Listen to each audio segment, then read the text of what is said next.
Okay, I'll practice again. Just for all of you to know, my name is Fong Yee. Okay, Fong Yee. My last name is Walker, and the reason I have such a funny name is because my mother is Chinese and my father is English. So my last name is Walker, so that's the problem. But I'm here to talk about the Chinese market. I am based in Beijing.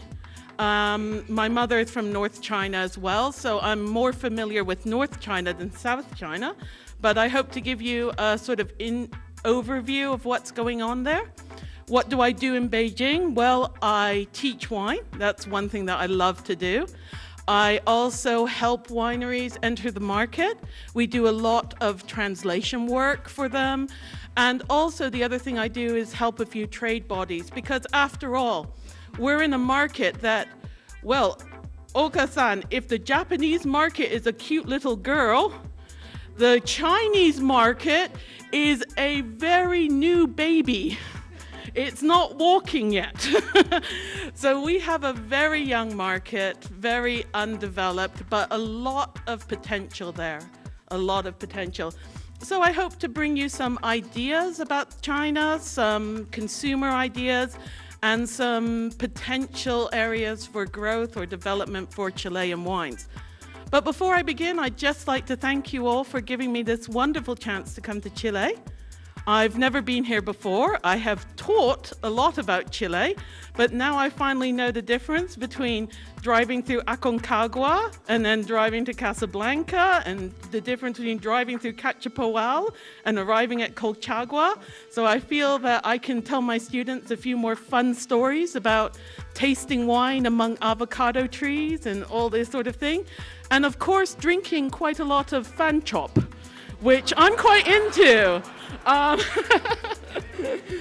decided that I'm going to introduce this new Chilean drink to China. It's necessary in our hot summers as well. So let me see. What is the Chinese market like? Well, first of all, the most important thing is when I first lived in China, which is in the 1990s, there was almost no wine. It was pretty terrible. And fan chop would have been a good choice, but we didn't even have that. It was very much beer and spirits market. What happened was the WTO was signed, but it's still not easy getting to market there. Oh, sorry, I obviously can't use this at all. At the moment, there are not many people making lots of money. I have to deal every day with wineries coming to me, and they have like big dollar signs in their eyes, and they say, oh, China, it's a big market, so many people, 1.4 billion people. If they all drink one glass of wine a day, I can be a millionaire. It's not going to happen. I'm sorry. But what we do have, if we look at the figures, there's 1.4 billion people in China. They are not going to all drink wine. If we look at the upper middle class drinkers, and I say drinkers, I mean buying one bottle of wine a month, not a week, not a day, one bottle of wine a month, we are looking at about 30 to 35 million. So not that big. If we look at the people who are now regularly buying wine in Beijing, Shanghai, and other cities, who are prosperous, who are also younger, so that your target audience for Chilean wines is very much, with the younger, more experimental consumers, we are only looking at about 18 million at the moment. So don't think 1.4 billion. Think 18 million growing to 35 million. And that's a much more realistic view of what's going on. It's very hard to predict what is going to grow. You all know Lafite, right? In China, we all heard everyone was buying Lafite. They're stopping buying now. And many people who invested in Lafite, saying it's going to grow and grow, have lost money. Why? Because the Chinese market is very difficult to predict. Most of the growth trends go in there by word of mouth, by gossip. And Walter's going to talk something more about gossip on the internet. So it is very hard. For instance, there's a lot of what we see here. This is a famous Australian band, Wolf Blast, and there's a Chinese copy. This is not in some small little store, black market, behind a desk. This is in a major supermarket. So this is the kind of thing that the market is like. We have a gray market, and for all of you who sell premium wine, a lot of premium wine enters China by the gray market. In other words, it comes into Hong Kong and then it's smuggled into China. They want to avoid the taxes. Intellectual property is a problem. There is a lack of statistics. I really like Awoca-san and Yumi-san's beautiful statistics. In China, don't trust anything. The statistics are very, very difficult, very, very opaque, and in many times completely wrong. So it's the way things are. A lot of statistics are massaged to make the government happy, to make certain people happy, to make the big bosses happy. So you have to be careful. Now, oh dear, my Chinese didn't come out on this. I've got big squares instead of Chinese. One of the problems in the perception of wine is the very language. The trouble is that China has two indigenous alcohol drinks. These are called baijiu, which means white alcohol. That's 60% alcohol. That's gives you a good headache. I've drunk a lot of it in my day. We have Huangjiu, which is made from rice, which is a more oxidized style of wine, very similar to sherry. And that means yellow alcohol. Now, one of the troubles is that wine is called Hongjiu by a lot of people as slang. And that just means red alcohol. Where does this leave Chilean Chardonnay, Sauvignon Blanc, Riesling? That's the basic trouble. So we have trouble with promoting wine because we can't say, have a lovely glass of this white red alcohol. Doesn't make sense. Actually, the correct term, and the term that I'm trying to promote in China, is 葡萄酒, which means it is wine. It is wine made with grapes. And so red wine becomes 红葡萄酒, red alcohol from grapes, and white becomes 白葡萄酒, white alcohol from grapes. I think this is much clearer. The one thing to understand as well about the wine market here is that a lot of it is domestic. Very, very low price, almost impossible for even you guys with your free trade agreement to compete with. In fact, I hate to say this, but there is quite a lot of bulk unpackaged Chilean wine going into this. And on the label, it says Chinese. So it leaves Chile as Chilean, and suddenly it changes passport. By the time it meets the bottle in China, it's Chinese. So this is very much most of the market. We have really three tiers of domestic. We have 150 renminbi, which is the Chinese yuan. So that's about 15 pounds, or I can't do mathematics. I'm sorry, you can work it out. And then we have 150 to 300, which is the medium price range. Very difficult to sell wines here. A lot of the market in China is what we would call the inexpensive market, and 300 plus, over 30 pounds a bottle, UK pounds, and that's premium. That is relatively easy, and I'll go through why. It is extremely polarized. The wine is either very premium or it is very bulk. Why is it like that? It's because we're still little babies.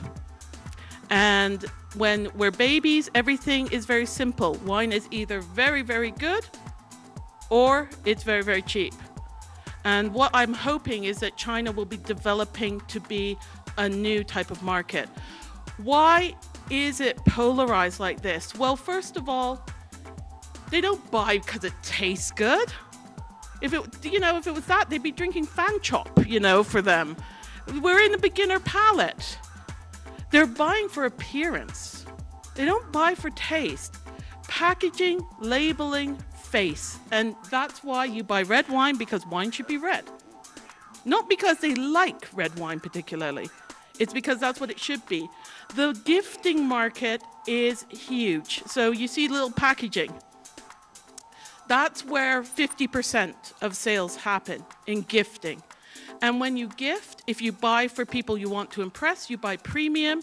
If you're buying just because you have to buy some wine and you don't really care, you buy the cheapest one and you put it in a nice box.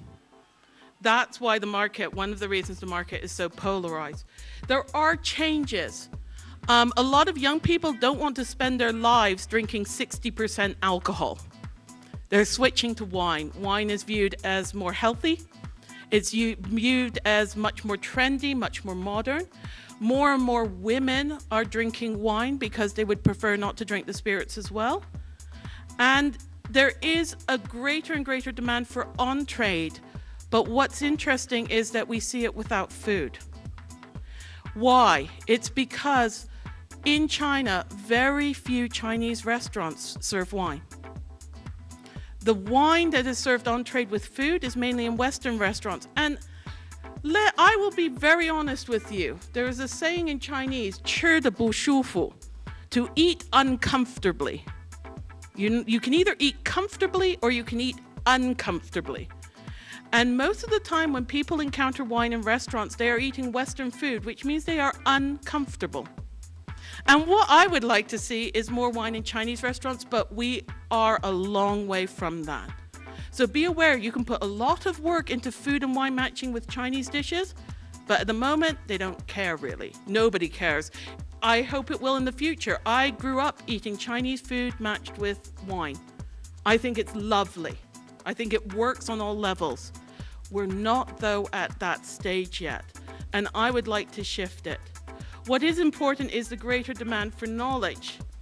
Why is there knowledge about wine? I really like this. Do you see the yellow picture? That is an article I found from a 1930s Chinese paper. And that is a 1930s advertisement for wine. Look at her. She's dressed in Chinese clothes, but she's sitting on a Western chair. She's sitting in a Western house. Chinese houses don't have windows like that. So what's it trying to say? It's trying to say that you can be Chinese and yet you can be sophisticated and Westernized and enjoy this drink. And you can see that people really want to study how to do this. And there's one thing we know about Asia. Asia likes education. And the demand for people to learn how to use this Western drink is very, very high. So what are the consumer types we have in China? Well, first of all, I'll talk about the type that doesn't want to learn. Pretty hard to deal with, but these people have lots of money. They are over 40. A lot of them are very, very wealthy. They will buy French Bordeaux. They are starting to buy French Burgundy, and they will buy icon wines from anywhere. There is a growing interest in Super Tuscans, things like Grange or Hill of Grace. There's a huge market, I think, for some of the icon wines of Chile, and I know quite a lot of them quite like those wines. However, this is not based on wine knowledge. This is based on a desire to drink the most expensive thing out there. But it's great because they buy lots of it. Hey! The next one is the one where I really see the market growing. And I think this is where Chile has to connect with these people. These people are willing to spend a bit more. They're not buying bulk wine. They're buying a little bit more expensive wine. They want value for money. However, although they have some experience of wine and they're willing to try it, what they feel is that they know very little. So the more events and the more training you do for these people, the quicker you capture their hearts. And that's what France has been good at, and that's why Australia has done particularly well. They have offered classes all over China, and they have really translated into this group of consumers loving it. Then we have the generation that I love to work with. They maybe don't have any money at the moment, but they will be the future of China.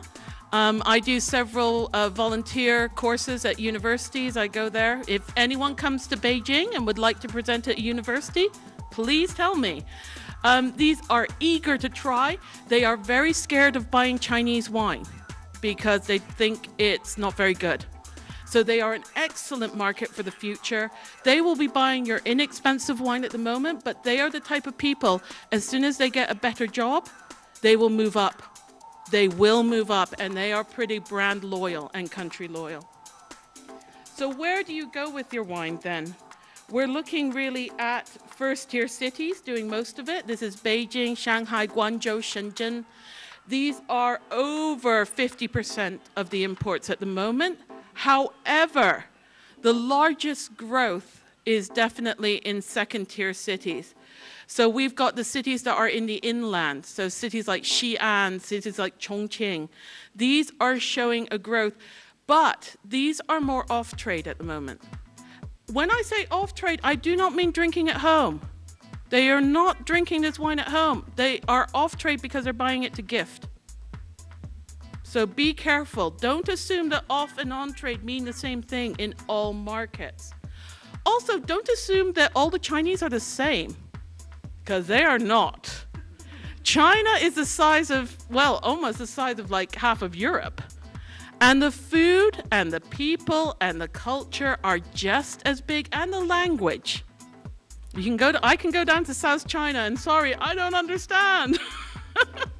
So what have we got here? We have the North China, which is much more full-bodied. Walter was just complaining that the food is very coarse and heavy there, but it is. It's more. It's like more like me, you know, not very elegant. You know, it's a bit like a Domino's hot dog rather than fine dining. So it tends to be drier, tends to be red, tends to be bigger.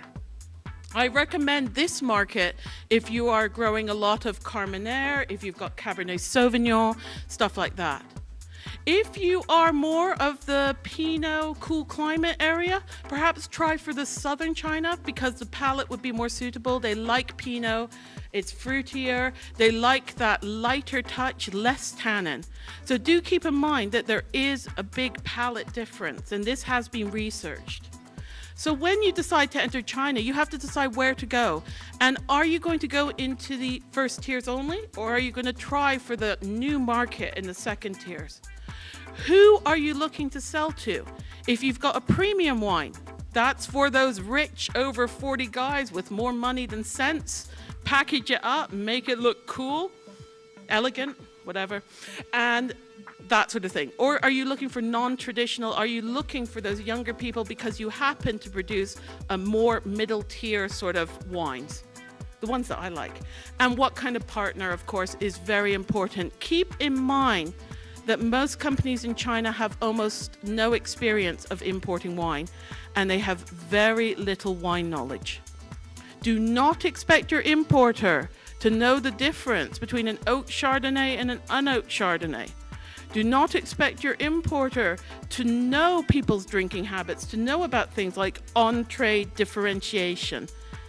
Because most people have gotten into wine importing because they made a lot of money in real estate, mining, export-import, and they want to do wine because it's sexy. Then they find out it's difficult. Why is it difficult? The first barrier to public awareness, public bought, is a lack of wine knowledge. I still get asked, is Chardonnay a land or is it a grape? It's very common. You can't assume anything. Quite a lot of people actually don't like the taste. I was in drinking Fan Chop yesterday and I looked around and everyone else was drinking the same thing. A lot of people like fruitiness. They like off-dry. They're beginner wine drinkers. We don't all leap from drinking like soft drinks to drinking Lafite in one fell swoop. So they actually don't like the taste. So it might be considered, we had a beautiful wine. I don't know if I can mention it. Moscato? Am I allowed to say that? Anyways, there was a lovely fragrant Moscato. I loved it. And I just thought, this is the kind of wine that's like crack for beginner drinkers. They will like the taste. We will persuade them to drink more and more wine through that. The last thing is choosing wine. Okay, you guys, I've given you an assignment. Go to a Chinese supermarket and buy a bottle of baijiu, white spirits, as a gift. That's what you see. So which one do you pick? Which one's good? Which one tastes mellow? Which one tastes sharp? Which one's slightly sweet? Which one's off dry? Can you tell me? Chinese people feel exactly the same when looking at wine. You put yourselves into their shoes. The only thing you can go by is price, and that's why they think cheap or premium. Because you can't read it, it all looks the same, and it's weird. So just put yourself in people's shoes. So the label, be careful with your labeling. Make sure that you have a good Chinese name. Make sure you have a memorable Chinese name because they won't use your Western name. You should contain some Chinese information that's useful to consumers. Spell out if it is full and round and, nice in the mouth, or is it refreshing and light? Don't use words like blackberry. They don't know what a blackberry is, except it's a mobile phone. And you don't want anyone to think that your wine tastes like a mobile phone, okay? You try and use some more words like refreshing or rich, words that don't require a cultural context for food. And please, please double check your Chinese labels with an independent person because I've seen some ridiculous things. So what are your strengths? Your strengths is a great free trade agreement. Brilliant. Icon wines, let's get them promoted in China so we can have more association with top tier, high quality Chilean production like I've been tasting. Let's look at the weaknesses. The trouble is the association with the bottom tier. You're becoming too famous for producing inexpensive wines.